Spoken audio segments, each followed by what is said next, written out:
Après la rencontre des groupes parlementaires de la 9e législature avec le président Patrice Talon, les forces politiques de l'opposition sont en concertation ce lundi 29 janvier 2024 à Cotonou afin de proposer de façon consensuelle une réponse à la préoccupation du président Patrice Talon par rapport à la révision du code électoral et de la Constitution. Suivez ici l'intégralité de la déclaration d'ouverture du président du groupe parlementaire, Éric Rouneté, et des propos liminaires des présidents de partis politiques présents à l'ouverture de ces assises. Nous nous retrouvons aujourd'hui dans un contexte assez difficile, assez menacé par des externalités dont même le Bénin n'avons pas le contrôle. C'est vrai qu'aujourd'hui, ce qui nous réunit aujourd'hui, c'est un débat des politiciens, mais qui engage toute la nation. Et c'est à ce moment juste que l'exécutif a trouvé pour pouvoir forcer plus d'1 millier de nos compatriotes à un chômage déguisé. Je voudrais quand même leur dire, au-delà du combat politique, leur exprimer toute notre proximité. C'est dans ce contexte même que nous avons appris, avec tout ce qui circule sur les réseaux sociaux, qu'on a un projet, d'autres projets, dont les débats vont être très tendus les jours à venir. Je voudrais vous rassurer, mes chers compatriotes, que les partis politiques aussi présents aujourd'hui, partageant les mêmes aspirations aujourd'hui, resteront soudés, resteront disponibles, resteront très attachés à toutes vos préoccupations que vous agitez sur les réseaux sociaux, dans les médias que nous apprenons et dont nous accordons une grande importance et attention. Mais au-delà de tout, il faudrait quand même que tous nos vœux soient soutenus, matérialisés à travers les 28 députés à l'Assemblée nationale. Et c'est pour ça que je voudrais dire au président du parti Les Démocrates, comme l'avons dit lors de notre dernière conférence de presse, de tenir bon la maison, de tenir les 28, qui sont aujourd'hui la barrière, la frontière, qui constitue aujourd'hui le manteau que porte le peuple pour que nous ne tombions pas dans des travers. Je voudrais vous dire qu'au-delà de vous, qu'il n'y a pas que les 28, mais il y a également des dizaines de députés de la mouvance présidentielle que nous souhaitons qu'ils puissent tenir droit dans leurs bottes pour pouvoir permettre à ce que nous puissions avoir un système pour lequel, même si on met votre pays ennemi à la Sénat, même si on met votre ennemi juré à la Cour constitutionnelle, nous puissions créer un système où les élections puissent être libres, transparentes et apaisées, équitables et égales. Parce que ce même système sera utilisé quand ils seront d'ici à là dans la position d'opposants.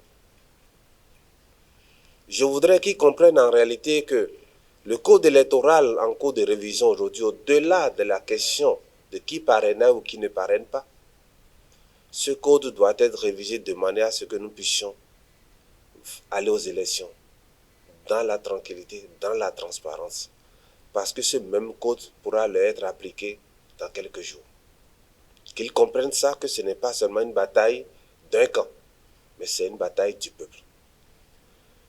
Que ce soit le code électoral ou une révision, je ne sais comment qualifier ça, de la Constitution, je voudrais inviter nos compatriotes à mener le débat dans tous les lieux. Qu'ils puissent, parce que seuls nous ne pouvons pas peut-être connaître tous les contours, qu'ils n'hésitent pas à nous contacter. À contacter individuellement, collectivement, formellement ou non formellement, toutes les composantes politiques afin que nous puissions être les porte-voix de leur voix. Je voudrais finir pour dire que ce cadre de discussion ne soit pas juste une première rencontre et qu'il s'arrête là, qu'il puisse se poursuivre afin que la victoire finale sera de notre côté, soit de notre côté. La présence du GSR ici est justifiée par 3 raisons. première raison, le GSR est là pour confirmer sa reconnaissance du parti Les Démocrates comme chef de file de l'opposition. Ma deuxième raison, le GSR est là parce que les députés du parti Les Démocrates et moi, nous avions pris un pari à Poso Tobin. J'espère qu'ils s'en souviennent. Le GSR est enfin là parce que le devoir l'appelle.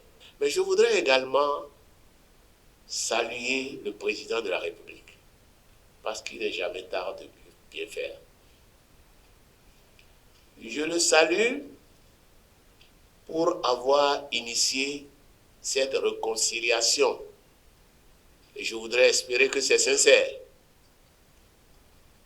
Je le salue pour avoir compris que la nation est menacée. Et sur la base de ces deux choses-là, je voudrais demander à chacun ici présent, non pas d'oublier le passé, mais d'être tolérant. Parce que c'est avant tout la nation. D'être tolérant. Je voudrais que nos discussions soient débarrassées de tout esprit de vengeance. Je voudrais que notre discussion soit débarrassée. Malheureusement, nos vis-à-vis ne sont pas ici. Que notre discussion soit débarrassée de tout esprit d'intérêt égoïste et qu'on pense à la souffrance de ces populations, de ces sojaculteurs, de ces cotoculteurs, de ces travailleurs dont aujourd'hui les salaires sont de plus en plus menacés à cause de cette déclaration de guerre au Niger. Je voudrais qu'on pense à tous ces transitaires-là. La question de la révision du code électoral qui est à l'ordre du jour est aujourd'hui visiblement, au regard de l'évolution de la situation depuis quelques jours, n'est qu'un prétexte pour encore une vaste machination ourdie qui se prépare contre le peuple béninois, contre la démocratie béninoise. Et je souhaiterais que, dans toute sa clairvoyance, le parti Les Démocrates, les personnalités ici présentes, et comme l'a souligné tantôt mes prédécesseurs, mes collègues, regardent au-delà de ce qui nous est présenté, au-delà du jeu qui se joue, les angles morts, les non-dits, les mauvaises interprétations. On poussera la balle à gauche alors qu'on veut aller à droite. D'analyser en profondeur les tenants et les aboutissants du jeu qui se joue en ce moment contre notre pays, contre notre nation, afin de ne se tromper sur rien du tout, afin d'envisager tous les cas possibles et pour que nous puissions nous retrouver à la fin du jeu au bon endroit. Pour que, comme ce fut le cas en 2019, par la suite, d'une manière ou d'une autre, en 2021, nous ne tirons pas à côté. Je voudrais qu'on regarde bien le jeu qui se joue, parce que tous ici présents dans cette salle, les personnalités que je vois, nous sommes tous bien avertis de la question. Nous connaissons aujourd'hui, mieux qu'hier, les acteurs en face de nous, leur façon de jouer, leur façon de se comporter, et que sais-je encore. Mesdames et messieurs, pour finir, je voudrais espérer que les réflexions qui seront issues de la présente concertation puissent être éclairées par l'onction de Dieu et que, ensemble, cette fois-ci, l'opposition puisse réellement gagner cette bataille de la démocratie. Si aujourd'hui le président trouve la nécessité de nous appeler, nous voudrions lui dire que la révision ou la correction du code électoral ne devait pas être faite entre les quatre murs de l'Assemblée nationale et que le code électoral ne concerne pas que les trois partis représentés à l'Assemblée nationale, mais que le code électoral devrait régir la nation et particulièrement tous les partis politiques qui existent dans notre pays, qu'ils soient représentés à l'Assemblée nationale ou non. Et que, comme on ne connaissait pas l'ordre du jour, on n'avait fait aucune option qu'il plaise à son autorité de nous permettre de nous retirer pour consulter les autres forces politiques et particulièrement notre parti pour faire une option que nous allons lui revenir. Il a donc accepté qu'on puisse se retirer pour que dans un bref délai, on puisse lui revenir par rapport à l'option qu'on aurait faite. Et c'est dans l'optique de faire cette proposition que notre parti, le Parti Les Démocrates, a jugé utile de consulter toutes les forces politiques de l'opposition pour que nous parlons le même langage. Et cette cérémonie s'inscrit dans cette optique. C'est pourquoi je nous félicite d'avoir accepté faire cet exercice avec le Parti Les Démocrates. Et c'est ce que nous allons décider à l'issue de cet entretien qui serait porté par les députés, les démocrates à l'Assemblée nationale, pourquoi pas vers le président de la République.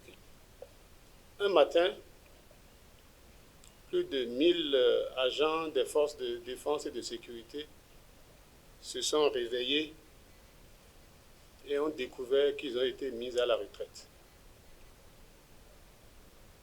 Mais déjà quelques jours après, sur les 350 policiers mis à la retraite, 37 ont été réintégrés. Pour la simple raison que la décision a été prise dans un esprit que nul ne saurait expliquer. Est-ce la précipitation? Est-ce la méchanceté?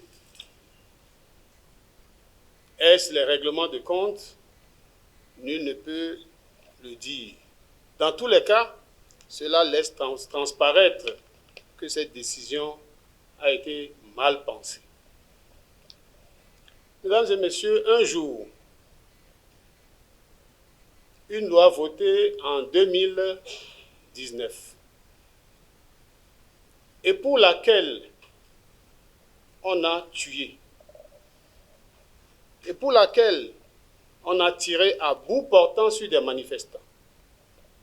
Une loi pour laquelle on a fait exiler.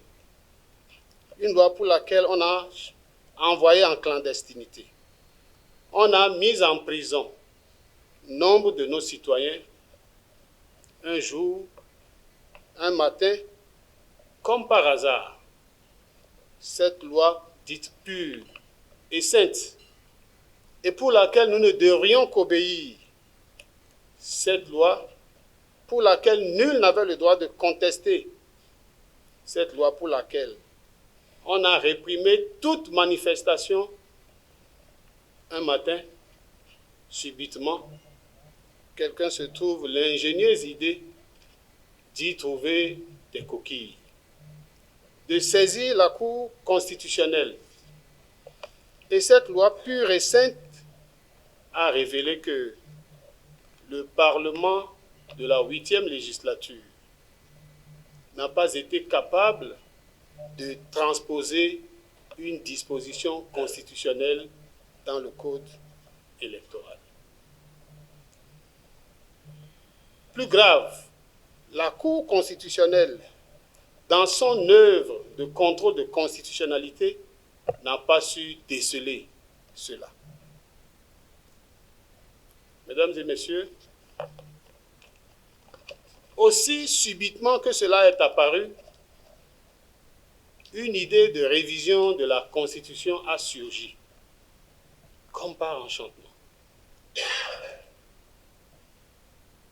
À la faveur ou au prétexte de la révision du Code électoral, un projet de révision de la Constitution a été introduit à l'Assemblée nationale. Mesdames et messieurs, alors que nous avons demandé chaque fois le dialogue, la recherche de consensus, à cette occasion, dans ce désir de modifier la Constitution, le chef de l'État a trouvé le temps pour l'opposition, le temps pour le groupe parlementaire de l'opposition.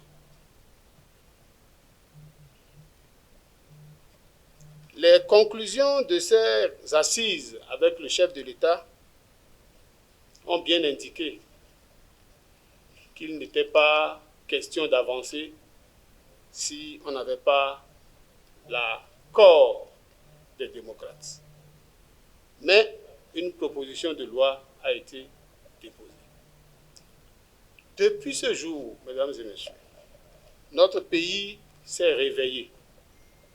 Tous les citoyens se sont réveillés et se préoccupent de savoir ce qui va leur arriver.